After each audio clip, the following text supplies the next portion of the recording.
You have been carrying something that was never yours to carry.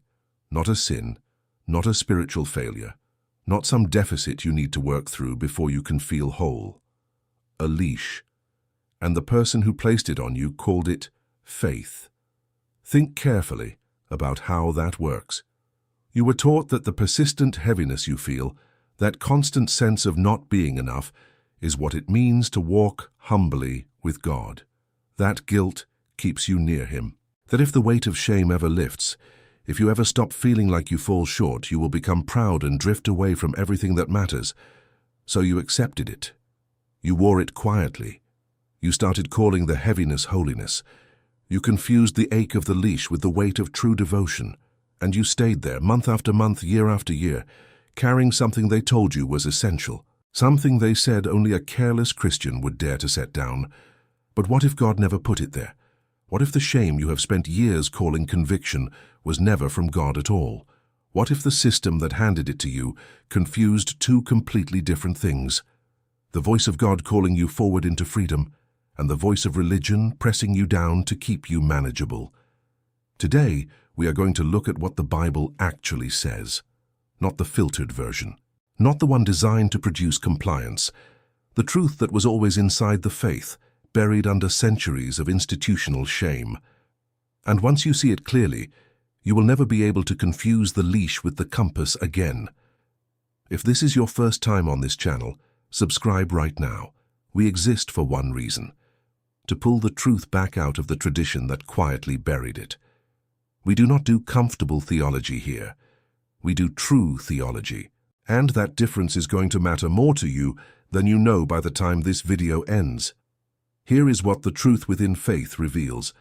Two distinct kinds of shame operate in the life of every believer. The first kind is conviction from God. It is always specific. It names something particular.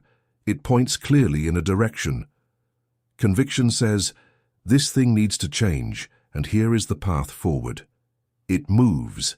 It leads somewhere real. The second kind is religious shame. It is vague and diffuse. It does not point anywhere specific. It attaches itself not to a behavior but to your worth, to your identity, to who you believe you are before God. And it never leads anywhere except lower. God uses conviction the way a compass works. It always points somewhere true. It always moves you towards something better. Religion uses shame the way a leash works. It does not point anywhere. It just holds you in place. And the most dangerous thing the religious system ever accomplished was convincing you with scripture and sincerity that the leash was the compass. Let us go to Luke 15, the prodigal son. Most people know this story so well they have stopped actually seeing it. Read it this time as if it is the first time. The son returns from the worst season of his life. He is broke. He is humiliated. He is carrying a weight of shame so thick he has been rehearsing his speech the entire road home. He planned to say, "Father, I am no more worthy to be called your son. Make me one of your hired servants." That is not just an expression of remorse. That is a man who has already decided, before he even reaches the gate, that his failure has permanently changed his standing, that his worst moment is now his permanent identity, that the only honest posture left for him is shame, that the most he can hope for is to be tolerated as a servant, not restored as a son. And then the father sees him, while he is still far down the road. The father does not stand and wait. He does not prepare a measured response. He runs. He throws a robe on the shoulders of a man who is still mid-confession. He calls for a celebration before any terms are established, before any apology is formally received, before any change of behavior has been demonstrated. The father interrupted the shame before it could finish speaking. He covered it before the speech was even done. The leash was the son's own theology about himself, his own religion about what he deserved, and his father had zero interest in honoring it. Now, look at what happens in John 8. A woman is brought into the middle of a public space. The charge is adultery. She was caught in the act. The religious leaders have her fully exposed in front of the entire crowd, and this is important to understand at a structural level. What is happening here is not justice. It is control. The leash mechanism works by making shame communal. You take someone's most private wound. drag it into the most public space available, surround it with institutional authority, and use the collective weight of the crowd to hold the person in place. That is how systems of control maintain their power. They make shame visible. They make it something everyone participates in.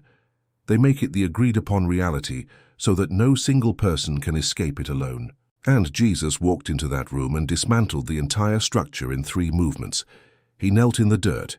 He invited the sinless to cast the first stone, and when the crowd emptied out, he looked at the woman and said, "Neither do I condemn you. Go, and from now on sin no more." Read that carefully. He did not say, "Once you demonstrate sufficient remorse, the condemnation will lift." He did not make freedom the reward for enough shame. He removed the condemnation first, unconditionally, before she demonstrated anything. Liberation came before correction. Freedom came before instruction. Because God does not use your worst moment as leverage to keep you near Him. That is what control systems do. God never did. Then read Galatians 5:1 slowly. It is for freedom that Christ has set us free. Stand firm, therefore, and do not submit again to a yoke of slavery. This verse is addressed to people who already knew the gospel, believers who had already been freed, and they were being pulled back into a system of religious requirements and chronic shame.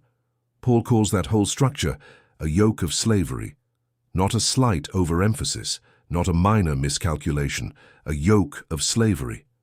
A yoke is what you put around the neck of an animal to control which direction it moves.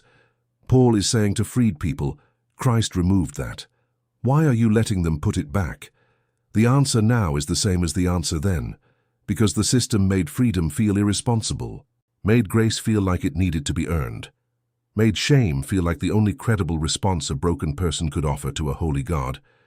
And Paul said no, emphatically, stand firm and do not go back. That was not the design. That was religion doing what religion always does when it loses sight of what actually sets people free. And then there is Romans 8:1. There is therefore now no condemnation for those who are in Christ Jesus.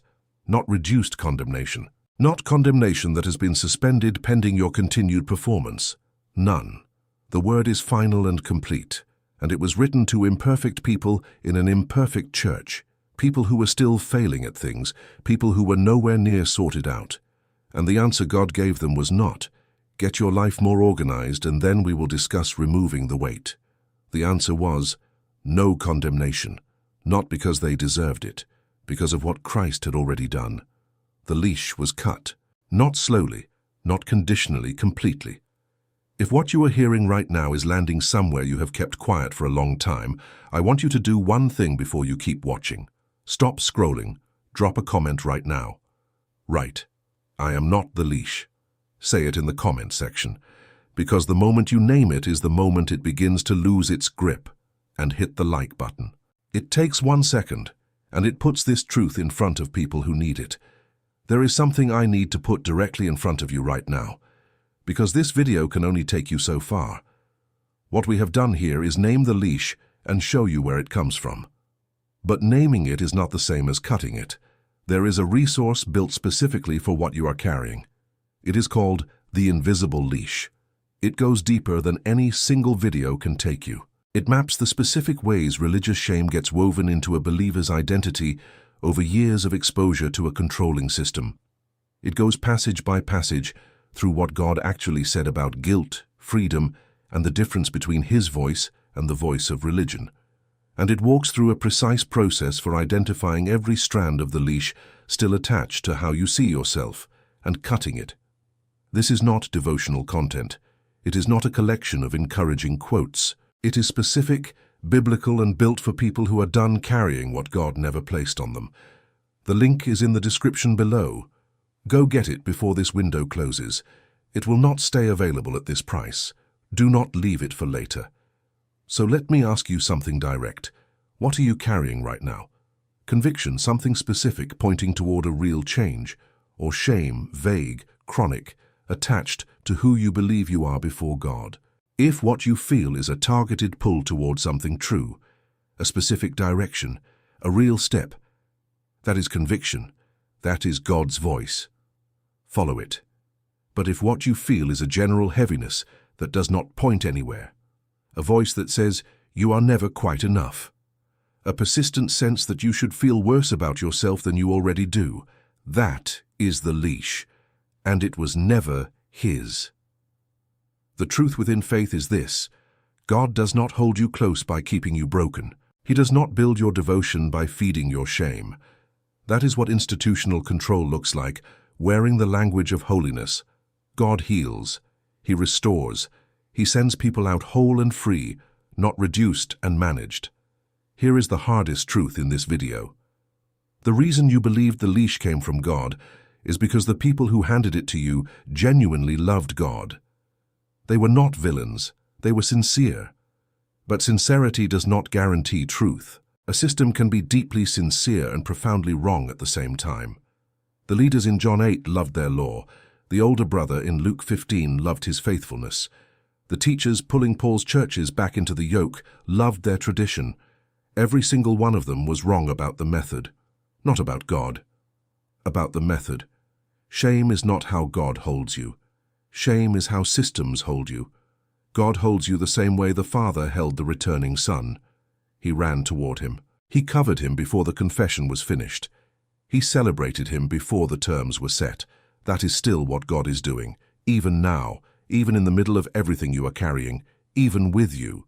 If you have not yet gotten the invisible leash, the link is in the description. Go get it now. This is exactly what it was built for. You are not alone in this. The number of people sitting in churches right now who quietly believe that God is perpetually disappointed in them is larger than anyone says out loud. They serve more, hoping the shame will finally lift. They give more, hoping the weight will ease. They pray longer and harder, hoping the guilt will go quiet. And it does not work, because you cannot earn your way out of a leash. You cannot pray it into silence or serve it into submission. You can only cut it, and the only thing that cuts it is the truth. The leash was never his. The freedom was always the plan.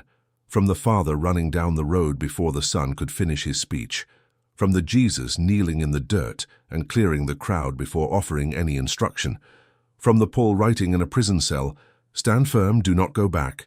It is for freedom that you were set free." You were always meant to walk with God unbound, not performing for an approval you can never fully earn. Not managing your inadequacy season after season, hoping something finally shifts. Walking free, with him. That is what was always waiting on the other side of everything religion told you to carry. Leave a comment below. Tell me one thing religion handed you that you are beginning to believe was never God's voice. Write it out, because naming it is how you make the first cut. Share this video with someone who is still wearing a leash they were handed in the name of faith. They need to hear this. We will see you in the next one.